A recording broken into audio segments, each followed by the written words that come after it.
Në një postim të saj në Instagram, Ivanka Trump, vajza e presidentit të SBA-s, i ka thënë mirupafshim qershorit, duke publikuar 20 fotografi të ndryshme.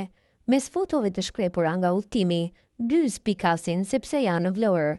Fotografia me numentjet e cila tregon pjesën e Porto Novos në Zvërnec, si dhe fotografia numër 11, në cilën ka dalë me të birin. Ivanka Trump dhe bashkëshorti i saj Jared Kushner pak ditë më parë kanë zhvilluar një vizitë në Vlorë. Sipas burimeve, ata janë dalur pikërisht tek një ekspedit në ishullin e Sazanit, vend ku pritet edhe të investohet prej tyre, pas vendimit të autoriteteve shqiptare. Gjithashtu, pas vizitës nën masa të rreth pasigurie dhe sekrete për mediat, ata janë parë edhe në qytetin e Vlorës. Çifti ka shëtitur në shëtitoren e Lungomares dhe kanë drekuar në një restorant në zonë.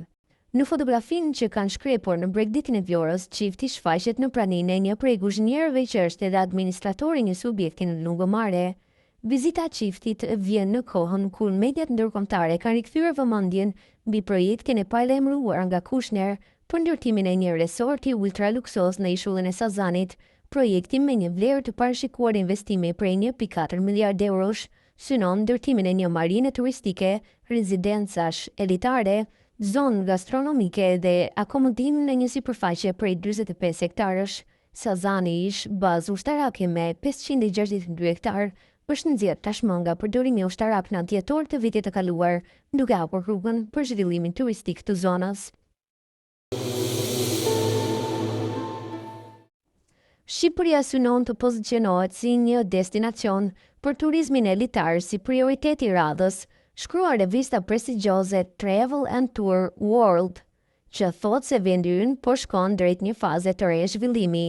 Shqipëria i bashkohet Shteteve të Bashkuara të Amerikës, Japonisë, Zvicrës, Gjermanisë, Arabisë Saudite, Tajlandës, Italisë, Francës, Indonezisë, Vietnamit dhe Egjiptit në një përpjekje të guximshme për të shndërruar në një destinacion udhtimi luksoz për turistët e nivelit të lartë ose të elitës dhe njohurit nga përditësimi i ri zbulojnë ndryshimet e habitshme të turizmit global, nis artikulli. Për më tepër, kalimi i Shqipërisë në udhtime ultra luksoze sinjalizon një konkurrencë të ashpër midis destinacioneve që luftojnë për turistë të nivelit të lartë, që dëshirojnë ekskluzivitet dhe përvoja të paharrueshme.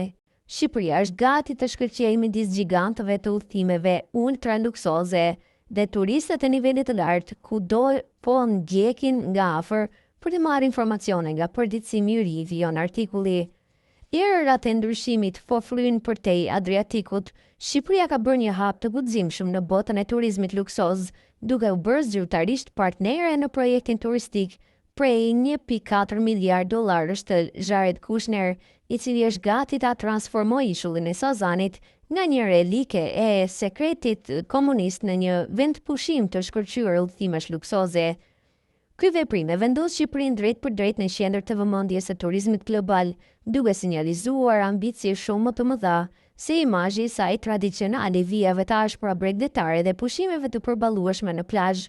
Revista prestigjioze flet për projektin e Kushner në Sazan, duke i izoluar në sundimin e rrept komunist, ai qëndroi i heshtur për vite me radhë.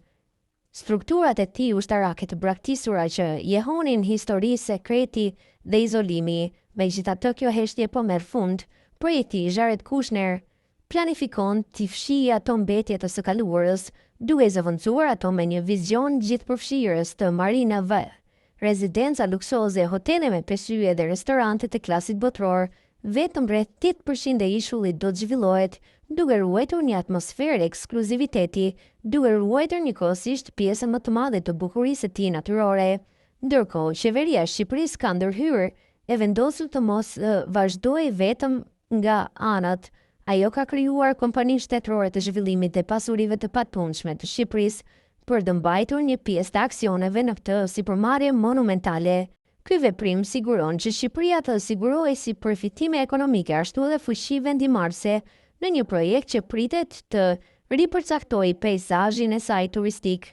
Për më tepër, qeveria e kryeministrit Edi Rama i ka dhënë planit të Kushnerit statusin e investimit strategjik, një përcaktim i rëndësishëm që parashikon proceset rregullatore dhe heq pengesat burokratike. Ky kuadër 10 vjeçar synon ta transformojë fatin ekonomik të Shqipërisë, duke të rreshur turizëm të qëndrueshëm dhe me vlerë të lartë në vend të mbështetet vetëm te vizitorët e tregut masiv. Si rezultat, projekti qëndron si një nga investimet e huaja më të mëdha të vendit, duke sinjalizuar zhvendosjen e Shqipërisë drejt luksit dhe qëndrueshmërisë. Projekti i Ishullit të Sazanit parashikohet të gjenerojë afërsisht 1000 vende pune për një vend ku turizmi kontribuon ndjeshëm në ekonomi. Kjo rritje e punësimit mund të riformësojë jetesën lokale dhe të nxjisë zhvillim të konsiderueshëm të komunitetit, teksa thekson revista. Megjithatë, ky transformim do të vërë në provë aftësinë e Shqipërisë për të balancuar zhvillimin e shpejtë me ruajtjen e tij. Turizmi i qëndrueshëm është më shumë se sa një slogan.